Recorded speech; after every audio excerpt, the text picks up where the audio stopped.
దాచేపల్లి మండలం శ్రీనగర్ రామాపురం పొందుగుల గ్రామాలలో గురజాల నియోజకవర్గం శాసనసభ సభ్యులు కాసు మహేష్ రెడ్డి ఎన్నికల ప్రచారాన్ని నిర్వహించారు. ముందుగా గ్రామాలలో ప్రజలు కాసుకు ఘన స్వాగతం పలికారు. ఈ సందర్భంగా కాసు మాట్లాడుతూ రానున్న సార్వత్రిక ఎన్నికలలో పనిచేసే ఎమ్మెల్యే కావాలో లేక పనికిరాని ఎమ్మెల్యే కావాలో మీరే నిర్ణయించుకోండి అని అన్నారు.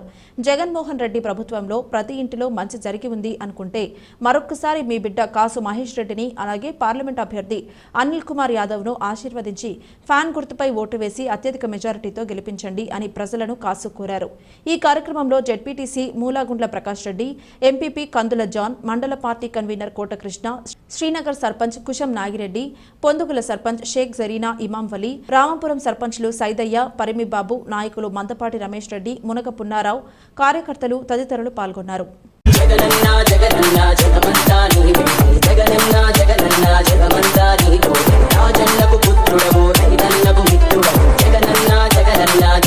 రాజకీయాలు చూడం, ప్రతి పేదవాడికి ఇస్తాము అని చెప్పండి. అన్న వస్తున్నాడు, మంచి రోజులు వస్తున్నాయి అని చెప్పండి.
ఈ రోజున రామాపురం గ్రామంలో ప్రతి వీధి తిరుగుతూ ఎన్నికల ప్రచారం నిర్వహిస్తున్నామమ్మా. ఈ రోజున మిమ్మల్ని అందరినీ కోరుకునేది ఒక్కటే అమ్మా, 5 వచ్చేసాక ప్రచారం కొంచెం అబ్బాయి నువ్వు డీజే ముందుకు ముందుకు వచ్చేసా డీజే ముందుకు చిన్న మీటింగ్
సహాయపడుతుంటుంది.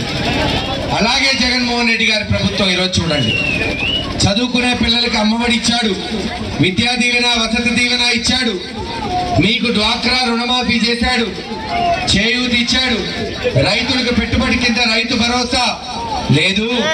గతంలో రామాపురం గ్రామంలో ఎవరికన్నా గుండె నొప్పి చేస్తే 10 లక్షలు 15 లక్షలు కావాలంటే ఆ దేవుడి మీద భారం వేసి జనం ఒకటే అనుకునేవాళ్ళు, ఇంతే ఇచ్చాడు రా దేవుడు మనకి, మన ఆయుష్ ఇంతే అని అలా ఉండిపోయేవాళ్ళు. కానీ ఈ రోజున ఏ జబ్బు చేసినా, మీకు ఏ జబ్బు చేసినా దర్జాగా హైదరాబాద్ అపోలో హాస్పిటల్ పోయి ఉచితంగా వైద్యం చేసుకునేటట్టు చేశాడు జగన్మోహన్ రెడ్డి గారు.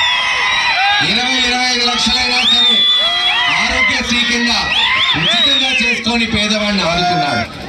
మరి గతంలో చంద్రబాబు నాయుడు గారి ప్రభుత్వం నేను మిమ్మల్ని అడుగుతున్నా, డ్వాక్రా రుణమాఫీ చేస్తా అన్నాడు, చేశాడా?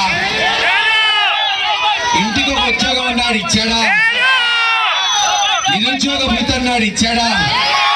అందుకే చెప్తున్నా, దున్నపోతు లాంటిది చంద్రబాబు నాయుడు గారి ప్రభుత్వం. వాన పడడానికి చాలా ఉంది. ఇప్పుడు అంటాడు ఇంటికి ఒక బెంచ్ కార్ ఇస్తాడు, తులం బంగారం ఇస్తా అంట. ఏది పడితే అది హామీ.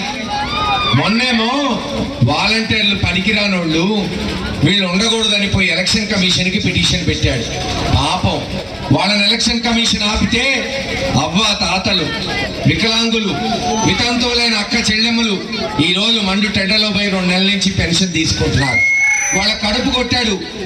అది తెలుసుకొని ప్రజల్లో తిరుగుబాటు వచ్చిందని మళ్ళీ వాలంటీర్లు పెడతానంట, 10,000 జీతం ఇస్తా అంట. మొన్న తెలుగుదేశం నాయకుడిని అడిగా, ఎలా పెడతామయ్యా మరి కాదన్నావు కదా అంటే, 4 లక్షల మంది ఉన్న వాలంటీర్లని ఈ రాష్ట్రంలో 50,000 కుదిస్తా అంట, అప్పుడు 10,000 ఇస్తా అంట. అనుకున్నా ఈ నక్క తెలివితేటలు ఎప్పటికీ పోవు వీళ్ళకి. ఇది ఉంటే దేశం మారింది, ప్రపంచం మారింది, రాష్ట్రం మారింది, రామాపురం మారింది, కానీ చంద్రబాబు నాయుడు గారు మారింది.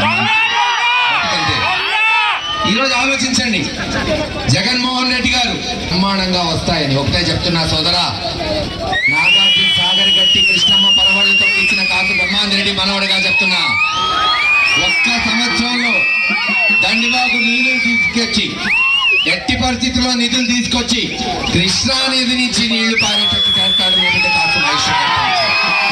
అంతేకాదు బ్రహ్మాండంగా మన గ్రామంలో చదువుకున్న యువకులు ఉన్నారు.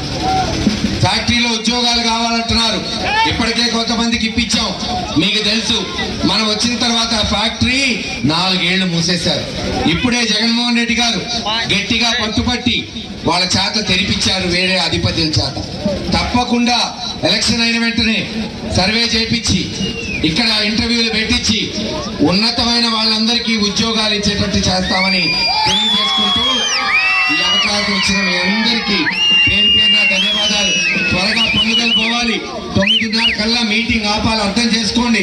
ఎందుకంటే ఎలక్షన్ కోడ్ ఉంది. మళ్ళీ మీరు ఆపకపోతే బాబు అనవసరంగా చిన్న చిన్న తలకాయ నొప్పులు వస్తాయి గవర్నమెంట్ తో అని తెలియజేసుకుంటూ సెలవు.